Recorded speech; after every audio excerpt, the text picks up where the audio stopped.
Hello, it's Rip Snow again, the employee of the month. And I wanted to come at the next question as it appears on Matt Dillahunty's video regarding Pascal's wager. And he says this, he says, is it wise to make a decision like this, speaking of making a decision for or against belief in God and the gospel of Jesus, on insufficient evidence and basing one's life and afterlife decisions on that insufficient evidence? Well, the first thing that strikes me about this question is it comes from a totally presumed position that the evidence is insufficient. Now, I don't know Matt Dillahunty personally. He seems like a very intelligent person. I've often wondered when I hear atheists say, as has been said to me on numerous occasions, you've not shown us any evidence. There's so much evidence out there with regard to the truth of the gospel, with regard to the reliability of Scripture, with regard to the common experience of Christians throughout history, with the resurrection, with all of the evidences that point to the existence of a creative intelligence behind all that is. Even the argument regarding Darwinian evolution is still an argument from design, or toward design, I would say, in that the evolutionary process seems to me to have done a really good job to the point that things very much appear designed. As Francis Crick has said, we go into our laboratories, and Richard Dawkins quotes him in this, we go into our laboratories and every day we have to remind ourselves as we look at things that seem designed that they indeed are not. Well, that just seems like an absolutely blinded sort of mindset. I'm not going to take the evidence and follow it where it leads. I'm going to make a decision about it prior.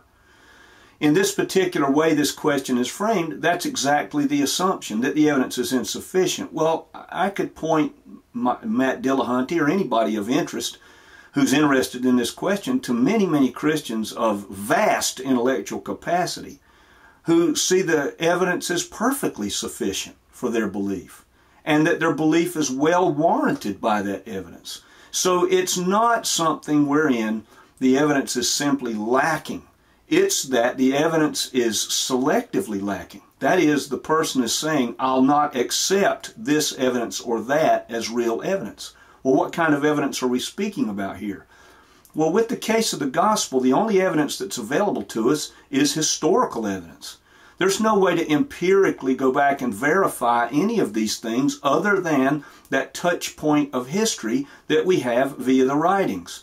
Now, we can go back in history and study many great people of note in history, say Alexander the Great, and we look at Alexander the Great's life, and the first writings that appear of him are 300 and 400 years after his death, and yet nobody really questions that Alexander lived and did the things that he did. There might be disputes about some of the details, but the backbone of history, that there was an Alexander the Great of Macedonia, and that he did indeed conquer most of the known world, nobody disputes that.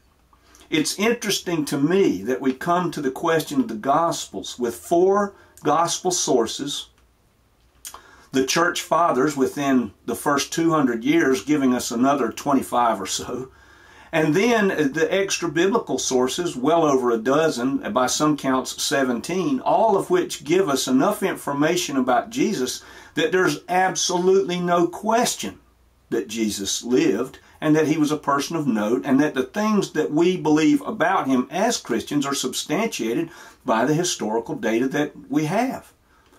Even Bart Ehrman admits this in his book Misquoting Jesus. So this idea that there's an insufficiency of evidence is one that comes purely from a presuppositional position that I'm not going to believe the evidence, or the evidence is unacceptable to me. Now, if it were presented that way, I would be okay with it. I would say, well, the person has looked at the evidence and they themselves don't see it as convincing. That's legitimate. But to say that the evidence is insufficient is simply historically dishonest. I don't think that that was Matt Dillahunty's intention to be dishonest, but it is dishonest. One has to simply decide that they're not going to accept the evidence that does exist as evidence. There are plenty of books out there, a lot of literature on the evidence, both pro and con, for all of us to read. I've read many of them myself. Many of the atheistic writings, I've digested their books, and I find their arguments regarding the evidence very unconvincing.